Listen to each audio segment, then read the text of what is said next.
The deepening crisis in the South African police force has seen generals toppled either through suspension or arrest. I speak to Action Society's Juanita du Preez. Welcome, Juanita. Good morning, Chris. Nice to join you again. I can hear that you are at court. There's that echo, but thank you for making time. Yes, we still have the Minister of Police on special leave, a Deputy National Commissioner still suspended. Now we have seen the suspension of a National Commissioner, the suspension of the Head of Supply Chain Management, the suspension of the Mpumalanga Commissioner, and then we've had those arrests of the Gauteng Head of the Hawks and a crime intelligence boss. On top of that, we've seen an MP and a Member of Parliament's Portfolio Committee on Police also arrested and out on bail. And then thanks to a Mpumalanga Commission of Inquiry, the African National Congress's former fixer, Brian Mogotsi, has also been arrested. Is this the big cleanup you've been calling for? Well, we can hope it's the start of that. Always happy when we hear that there are actually results. I remember a year ago when we started speaking about this, we were saying, why aren't there police vans standing outside of the Mpumalanga Commission with all of this information coming out? So it took a while, but now there's a big cleanup. What is a bit concerning is that now there are so many gaps and so many temporary people. It is causing maybe a gap for more bad stuff to happen and fall through the cracks if you want. But it's good. It's good when we see that there are consequences, but like everybody's been saying, it's not just the arrest that we need to see. We need to see that it's pulled through, that there are consequences, that the problem is solved. And as you have previously stated, we are not privileged to all the information yet. So there are still accusations out there that some of those who have been suspended or arrested have been specifically targeted. Yes, that's probably why we are seeing what feels to us like the slow pace. We also have to keep in mind, we have to respect that everything must be done properly so that there is a proper case in the end. This is what we find frustrating with our cases, the smaller cases, and I call it with the most respect, the smaller cases. It often feels like it's moving at a glacial pace, but hopefully it is because everything needs to be done in a specific way so that it can stand up in court. In many cases, it is just the system moving slowly. But I believe here with the Mpumalanga Commission and the state of arrest we've seen now, it is because everything needs to be in place before. So that it's a watertight case when it goes to court. Well, when the Mpumalanga Commission of Inquiry was established, people were a bit wary, justifiably so, because of the lack of consequences from the findings of previous commissions. But even though the commissioner has not even finished sitting and released its report, we have seen many people suspended and arrested because of testimony before the commission. So the commission is getting praise, high praise from many quarters. Definitely. It's that was one of the very big concerns of all the commissions previously. It took years and still very little came from it. So for this, like you say rightly, before the final report is even out, for there to start being consequences, that's wonderful. That's what we want to see when there is a commission. On to your work at Action Society. You have launched a national campaign as pressure mounts for the release of the sex offenders register. Tell us about it.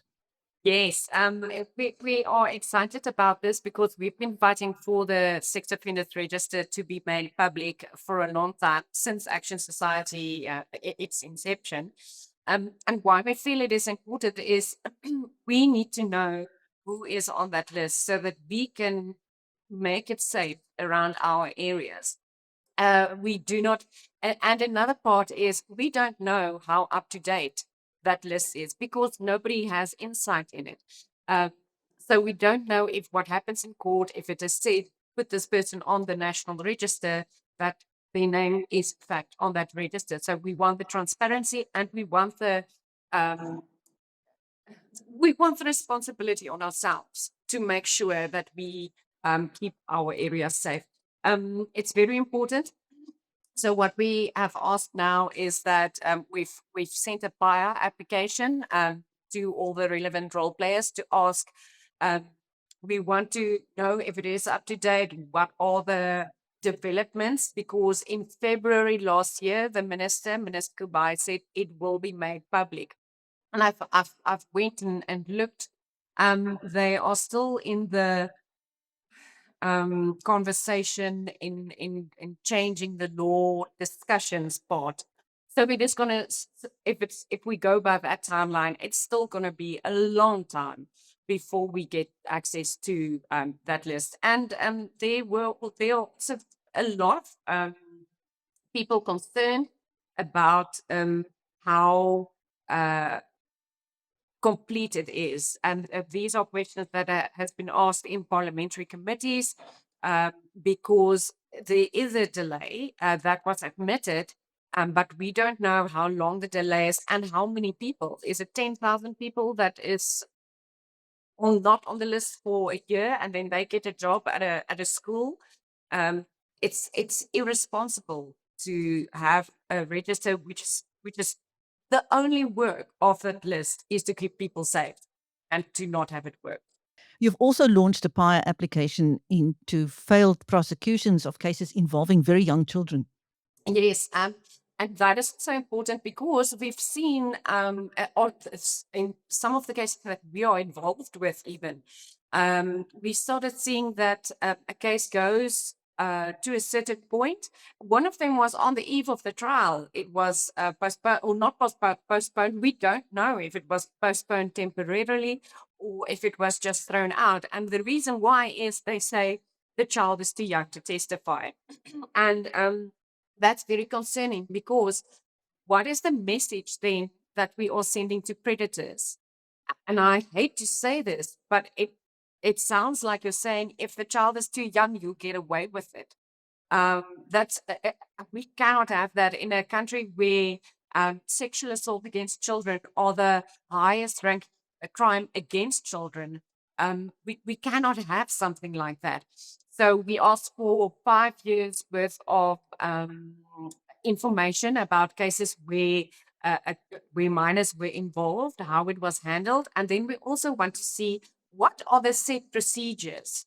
How should a case be handled when there is a minor involved?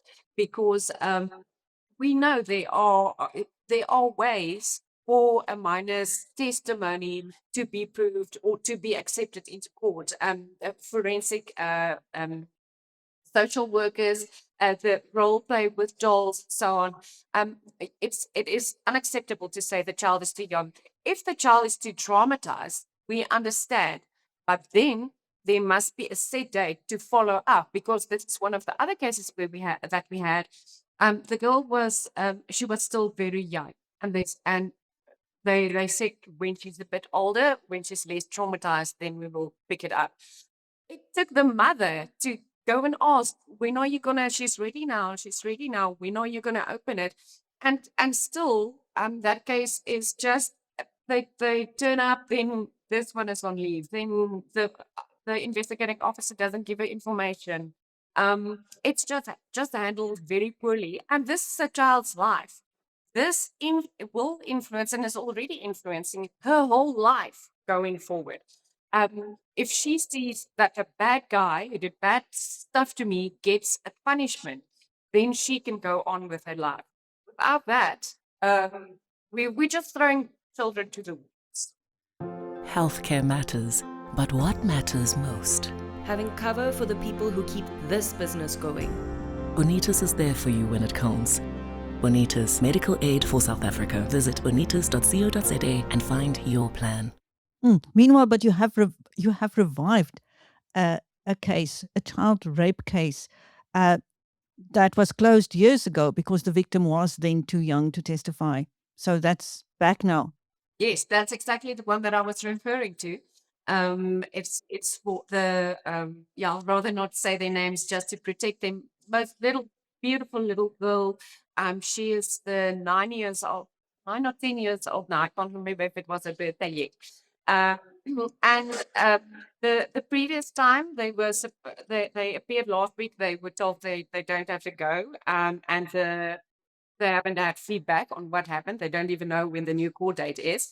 But the time before that, at great expense, because they have since moved to a different area, they have to get their own transport to go there. It cost, the mother said to me, it cost about 1,000 rand one way to get to the court where it's heard.